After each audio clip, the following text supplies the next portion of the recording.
thought Maya might wake up this morning and feel really hard done by. You know, I thought she landed the better shots. I did think Mayer won the fight.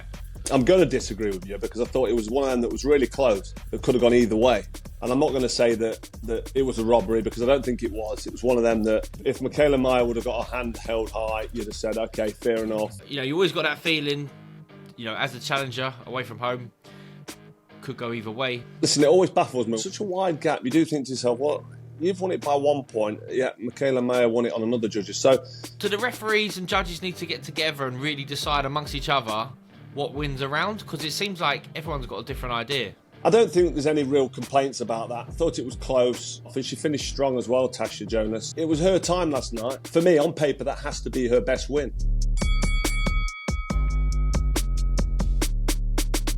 Hello and welcome to The Verdict with me, Froch, and him, George Groves. How you doing, George? All right? I am very good, thank you, Carl. Lovely to see you. How are you?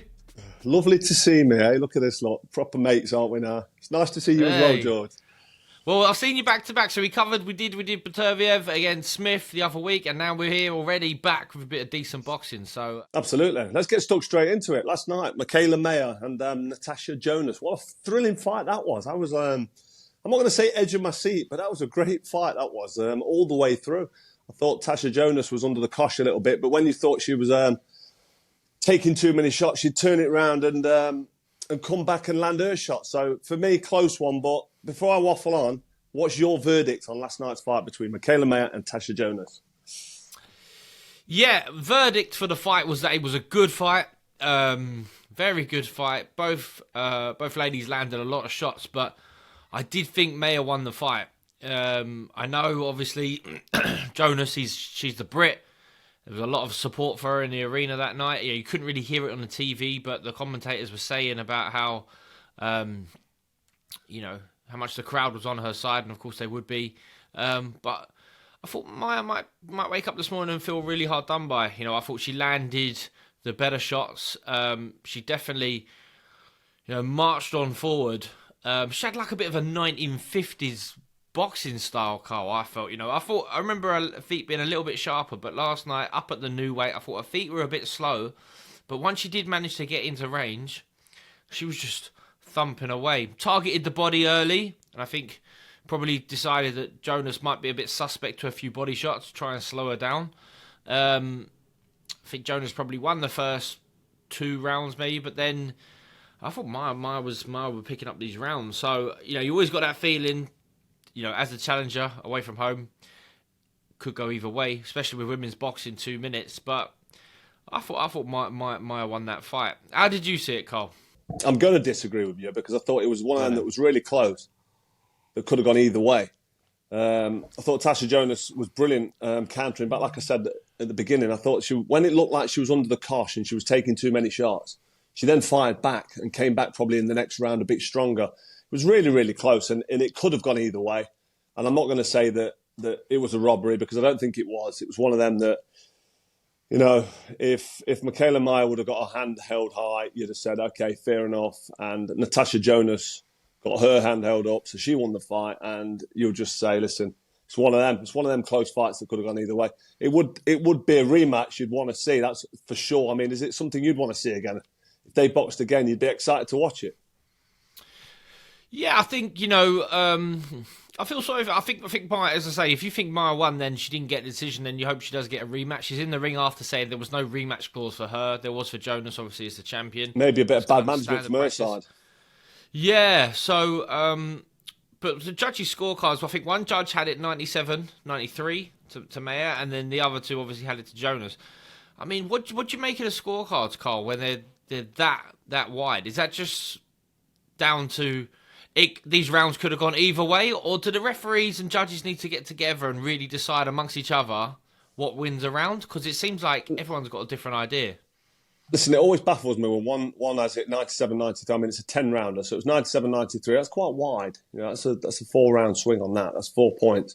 And then Natasha Jonas won it by, was it 1 round at the end? They read the last judge's card out, and was it 96-95 or something like that? So yeah, so that's with an even round, isn't it?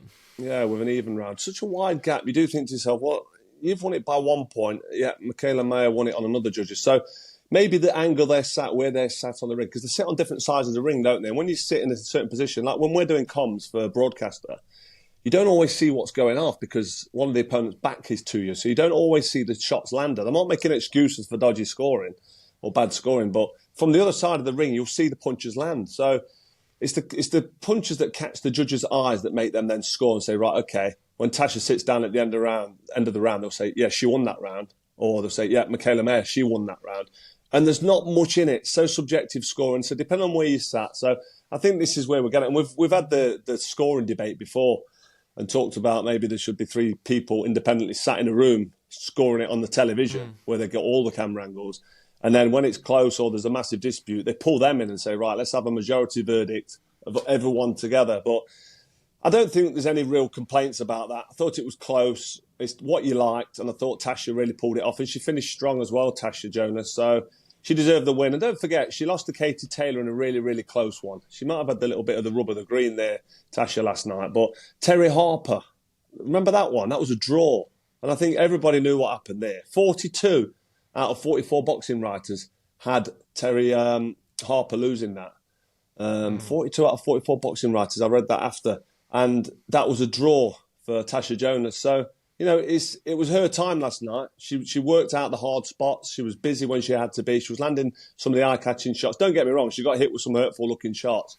And the ahs and ah moments came from Mikaela Mayer hitting Natasha Jonas. But Natasha Jonas was quite busy as well. She worked the body well. So I just think that she won the fight. We need to say she won it fair and square.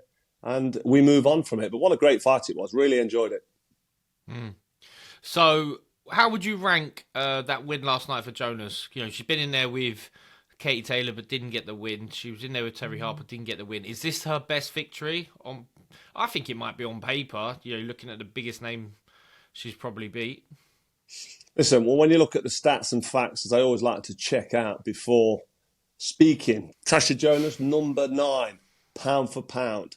On the pound for pound list, number 9. Mikaela Mayer, number 6, pound for pound, last night before going into that fight. So Natasha Jonas has just beat Mikaela Mayer, pound for pound, ranked number 6. So for me, on paper, that has to be her best win.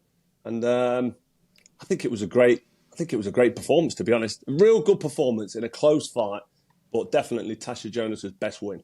So after last night, Natasha Jonas said this would be her last year in boxing. Now, what do you think she does? Do you think she rematches Mikaela Mayer or goes on and looks for unification fights? It's a hard one, Cole, because when someone says this their last year, you have to equate, well, what do they want? Do they want the prestige? Do they want to win more belts? 9 times out of 10, fighters, rightly, want to just earn a lot of money as well, so she'll be chasing the big fights. I don't think she'll be in a rush, really, to get back in with Mayer, you know, to defend her belt. It was a tough night, as you say, a split decision. So, and is that the biggest money fight out there? If it trumped, you know, the likes of Jessica McCaskill for a unification fight, or even a Sandy Ryan for her WBO belt, then maybe. But I think she'll be chasing the money fights, you know, and rightly so. You'd imagine that means a unification clash if they can get it. If they can get it on Sky, you know, she might have to travel from McCaskill. She might have to go over to the States. I don't know. She has a value here in the UK, Jonas, so she might be able to get these girls over to her backyard. I'm not sure. What do you think? You mentioned the belts there, but she doesn't go for the belts and she goes for the money. I always think the Katie Taylor fight's going to be there. Obviously, she's got that rematch with Chantel Cameron. The third one maybe at Croke Park, which we talked about previously.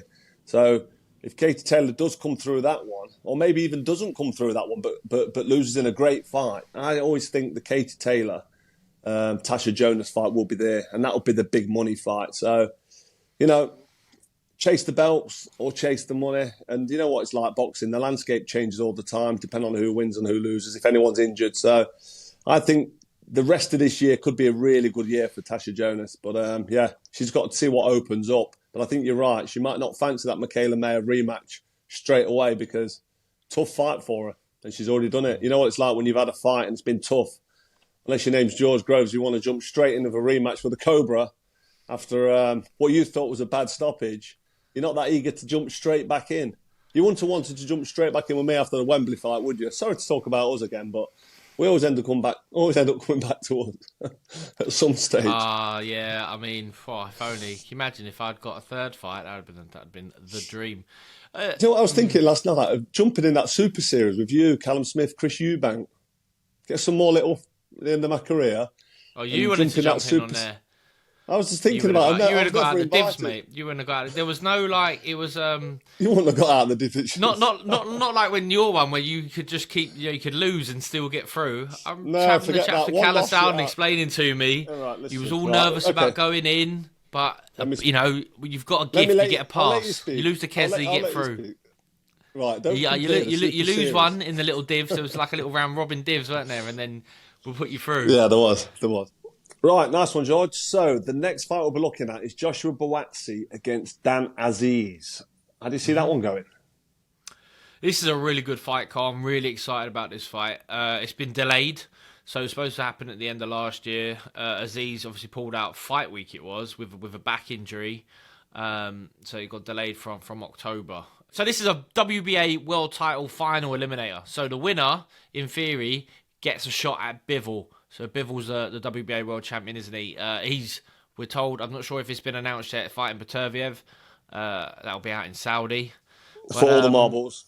It's got to be, yeah. That'll be for all the marbles. So everyone else is sort of playing catch up. But it's a really good fight, Carl. Aziz, unbeaten, 20-0, European champion. I don't know why it's not on the line. Maybe he doesn't have it anymore. But he's sort of come to the forefront of this light heavyweight scene in the UK that is thriving. Lots of great fighters. Buatsi we've known about for a long time. Unbeaten in 17 fights now, 17-0. Had a couple of injuries himself. Waiting for the right opportunity. I think this is a fight where all the guys have got to get in and fight each other. So you can't keep taking different routes. They got to get in and fight each other.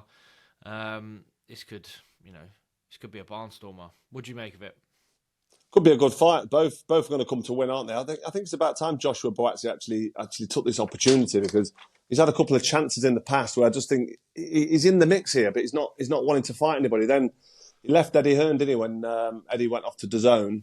So he's ended up with Ben Shalom on Boxer, and he's still on Sky. So this is an opportunity now for Joshua Buatsi, for me, to go in there and kind of prove himself. And I'm not writing off Dan Aziz, because Dan Aziz is in this fight. This fight could go either way. I think I'm making Buatsi the slight favourite. I don't know if we mentioned, but this fight takes place on the 3rd of February, so it's not far away. They both would have been training through Christmas. And I don't know, I think it's going to come down to desire and who's fitter, who's put the work in, over Christmas and New Year, and who wants this more. I think it's one of them kind of fights. I can't pick a winner. What about you? I've said that Buatsi is probably a slight favourite. What do you think? Who's taking this one? Yeah, I'm not going to pick a winner, but I think you're right in saying Buatsi will be the favourite. Obviously, he's got that amateur pedigree, and he has fought at a higher level than Aziz. Buatsi's best win for me, although I've had it raise tight on the night against Craig Richards, who's a very good fighter in himself. Hasn't got to the top of the mountain, but challenged for world titles and gave a really good account of himself. So yeah, I think Buatsi a favourite, but Aziz write him off at your peril, because he's been in great form. He's got great attitude. He's a good athlete, and for his size and stature, has really worked at perfecting a style that works. They call him Super Dan Aziz, and that's because he jumps up and does like a Super Mario type. I think it's a lead uppercut, which he told me once. I thought that's a great analogy. So I'm really looking forward to this one, Cole. I think we're going to see some quality boxing, some quality operators. As you say, when it matters, it might come down to who wants it most. You've got to bite down the gum shield and slog it through. I thought there was periods of the Buatsi-Richards fight that both fighters had to do that, especially Buatsi had to bite down the gum shield and grind out a win. And it might be very much of the same February 3rd. So I'm really, really looking forward to this one, mate. So that's it for this episode of The Verdict. Hope you enjoyed it. Please leave your comments to let us know if you did indeed enjoy it. Don't forget to like, share and subscribe to this channel, and we will see you next time.